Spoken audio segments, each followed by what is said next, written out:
యేసుక్రీస్తు ప్రభువారు మాత్రమే నిజమైనటువంటి రక్షకుడు. ఆయన నమ్మినటువంటి వారు ఖచ్చితంగా ఆయన రక్షిస్తాడు. కాబట్టి ప్రియమైన వారులారా, యేసుక్రీస్తు ప్రభువారి యందు విశ్వాసం ఉంచండి.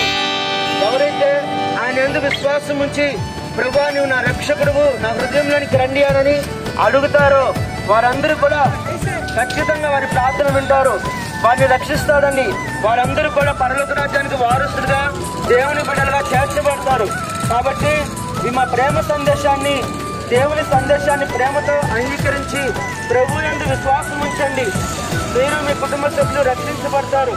కాబట్టి అర్థం చేసుకొని మాతో పాటు ఏకీభవించి మరి ప్రార్థనలో కూడా మీ మనసులో ఎక్కడుంటే అక్కడ మనసులో ఒక్క నిమిషం ప్రార్థన చేసుకోండమ్మా. అయ్యా ఒక్క నిమిషం ప్రార్థన చేసుకోండి.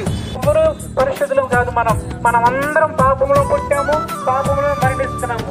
మరి పాపం వల్ల వచ్చే జీతము మరణము కనుక, ఆ మరణము నిత్య నరకము కనుక, ఆ నరకము నుండి తప్పించడానికే 2024 సంవత్సరాల క్రితము యేసుక్రీస్తు గారు జన్మించడం జరిగింది. ఆ జన్మ ఎలాంటిదంటే ప్యూరిటీ, అంటే పరిశుద్ధత కలిగినటువంటి జన్మ. ఆ జన్మలోనే మానవుడి పాప ప్రాయశ్చిత్త నిమిత్తము అందరి కొరకు ఆయన పుట్టి ఉన్నాడు. ఇదిగో యేసు పుట్టేను, సర్వలోక మానవాడి పాప నిమిత్తం